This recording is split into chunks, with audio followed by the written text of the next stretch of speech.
भाइयों और बहनों, राष्ट्रपति जी ने आपातकाल की घोषणा की है। इसी वाक्य के साथ भारतीय लोकतंत्र की सबसे काली रात शुरू हुई। जिस भारत ने वैशाली के गणराज्य के रूप में रोम से भी सदियों पहले विश्व को लोकतंत्र का दर्शन दिया, वहीं पर 25 जून 1975 की आधी रात लोकतंत्र की आत्मा को कुचल दिया गया। ये वो भारत था जहां भगवान राम ने राज्याभिषेक की जगह वनवास को चुना, जहां बुद्ध ने साम्राज्य नहीं संन्यास को अपनाया, जहां सत्ता को सेवा का माध्यम माना गया, साधन नहीं साध्य माना गया।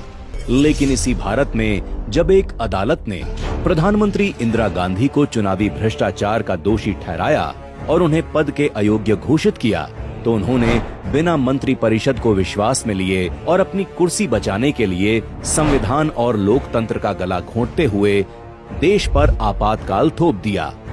आपातकाल की घोषणा सत्ता की बौखलाहट का परिणाम थी। ये सिर्फ इमरजेंसी नहीं थी, ये इंदिरा तंत्र की शुरुआत थी।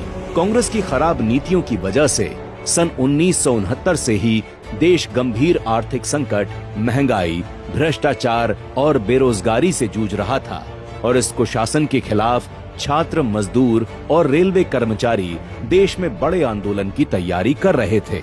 इसी दौरान जयप्रकाश नारायण ने संपूर्ण क्रांति का आह्वान किया, जिसने राजनीतिक आंदोलन को जन आंदोलन में बदल दिया। ये वही क्षण था जब सत्ता को पहली बार जनशक्ति की खुली चुनौती मिली और दिल्ली की सत्ता की दीवारें हिलने लगी थीं। और फिर 12 जून 1975 को आया वो ऐतिहासिक फैसला, जब इंदिरा गांधी बनाम राजनारायण मामले में इलाहाबाद हाई कोर्ट ने इंदिरा गांधी को सरकारी मशीनरी के दुरुपयोग के मामले में दोषी ठहराते हुए उनका चुनाव रद्द कर दिया, साथ ही उनके 6 साल तक चुनाव लड़ने पर रोक लगा दी। यही वो क्षण था जब लोकतंत्र और तानाशाही आमने सामने खड़े हो गए। इंदिरा गांधी ने रास्ता चुना लोकतंत्र को खत्म करने का। आपातकाल सिर्फ एक संवैधानिक प्रावधान का दुरुपयोग नहीं था, ये लोकतंत्र की हत्या थी, बाबा साहेब अम्बेडकर के बनाए संविधान की हत्या थी। यह उस आजादी का अपमान था जिसे पाने के लिए लाखों लोगों ने अपना सर्वस्व न्यौछावर कर दिया था। लोकतंत्र अब सत्ता की कैद में था और विपक्ष पर तानाशाही का दमन चक्र शुरू हो गया था। आपातकाल लगते ही देश भर के विपक्षी नेताओं को रातों रात गिरफ्तार कर जेल में डाल दिया गया। जयप्रकाश नारायण, अटल बिहारी वाजपेयी, एल.के. आडवाणी, जॉर्ज फर्नांडिस, सभी को बिना ट्रायल और वारंट जेल भेजा गया। मीसा और DIR जैसे कानूनों के तहत 1 लाख से ज्यादा नागरिक बंद किए गए। इस दौरान दर्जनों लोगों ने कांग्रेसी तानाशाही का मुकाबला करते हुए जेलों में दम तोड़ दिया। कई महीनों तक जेल में रहने के कारण विपक्ष के कई बड़े नेता गंभीर रूप से बीमार हो गए। लोकनायक जयप्रकाश नारायण की किडनी खराब हो गई, जिसके कारण अगले ही कुछ वर्षों में उनका देहांत हो गया। जेल में अटल जी की तबीयत भी बिगड़ गई, जिस कारण उन्हें भी कई महीनों तक अस्पताल में भर्ती रहना पड़ा। आपातकाल के दौरान राजनाथ सिंह जी भी कई महीनों तक जेल में बंद रहे। इस बीच उनकी माताजी के निधन पर भी उन्हें अंतिम संस्कार में शामिल होने के लिए जमानत नहीं दी गई। न्याय की आत्मा पर हमला करते हुए न्यायपालिका में ही न्याय को कैद करने की साजिश रची जाने लगी। जब बंदी न्याय की शरण में पहुंचे तो सुप्रीम कोर्ट भी सत्ता के सामने झुक गया। ADM जबलपुर केस में 5 में से 4 जजों ने माना कि आपातकाल में नागरिकों के पास जीवन और स्वतंत्रता का अधिकार नहीं है। सिर्फ एक न्यायमूर्ति HR खन्ना ने इसका विरोध किया और कहा, अगर जीवन और स्वतंत्रता का अधिकार नहीं रहेगा तो बाकी अधिकारों का क्या मतलब। नतीजतन उन्हें सीनियर होने के बावजूद मुख्य न्यायाधीश नहीं बनाया गया। वहीं 1973 में केशवानंद भारती केस में सरकार के पक्ष में फैसला देने पर इंदिरा गांधी ने वरिष्ठता की परंपरा तोड़कर AN रे को CJI बनाकर इनाम दिया। इंदिरा सरकार ने आपातकाल की घोषणा के साथ ही मीडिया का गला भी घोंट दिया। दिल्ली के बहादुर शाह जफर मार्ग पर आधी रात को प्रेस ऑफिस की बिजली काट दी गई ताकि अगली सुबह कोई अखबार आपातकाल की खबर न छाप सके। इसके साथ सारे देश में मीडिया पर सेंसरशिप लागू कर दी गई, जिसमें अखबारों को हर सामग्री सरकार की अनुमति से छापनी होती थी। पत्रकारों को डराया धमकाया गया, प्रेस काउंसिल ऑफ इंडिया भंग कर दी गई। इंडियन एक्सप्रेस और स्टेट्समैन जैसे अखबारों ने इस तानाशाही के विरोध में पहला पन्ना खाली छापा। आपातकाल के दौर में देश की आत्मा कहे जाने वाले संविधान पर सत्ता ने गहरी चोट की। सरकार ने संविधान में कई संशोधन कर लोकतांत्रिक संस्थाओं को कमजोर और सत्ता को निरंकुश बनाने का प्रयास किया। 1975 में हुए 38वें संशोधन के तहत राष्ट्रपति और मंत्री परिषद के फैसलों को न्यायिक समीक्षा से बाहर कर दिया गया, जिससे सत्ता के फैसलों पर कोई कानूनी सवाल नहीं उठाया जा सकता था। इसके बाद 39वें संशोधन में इंदिरा गांधी के अवैध चुनाव को अदालत की जांच से छूट दे दी गई और एक तरह से प्रधानमंत्री पद को कानून से ऊपर रखा गया। 1976 में हुए 40वें संशोधन ने सरकार को भूमि और प्राकृतिक संसाधनों पर पूर्ण नियंत्रण दे दिया, जिससे नागरिकों के संपत्ति अधिकारों और अदालतों की भूमिका को सीमित कर दिया गया। 1976 में ही 41वें संशोधन के जरिए लोक सेवा आयोगों के अधिकारियों की सेवा अवधि बढ़ाई गई, जिससे सरकार अपने वफादार अधिकारियों को 2 साल अतिरिक्त पद पर रख सके। ये निष्पक्ष प्रशासन के सिद्धांतों के विरुद्ध था।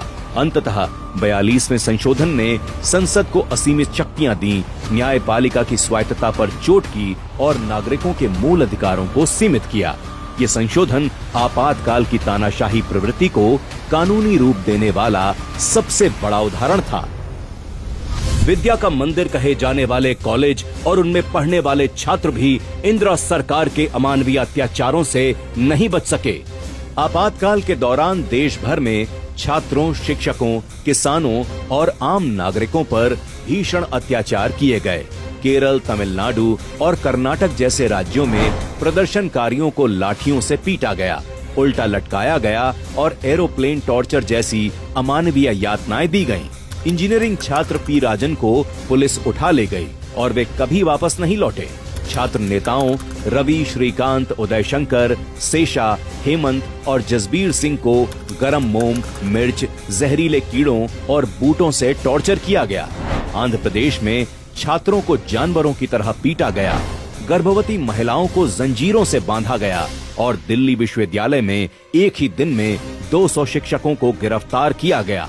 राजस्थान में प्रदर्शनकारियों और वकीलों को बिजली के झटके दिए गए और जोधपुर में लोगों को हम गद्दार हैं की तख्तियां पहनाकर अपमानित किया गया। ओडिशा में 9वीं 10वीं के बच्चे 5 महीनों तक जेल में रखे गए।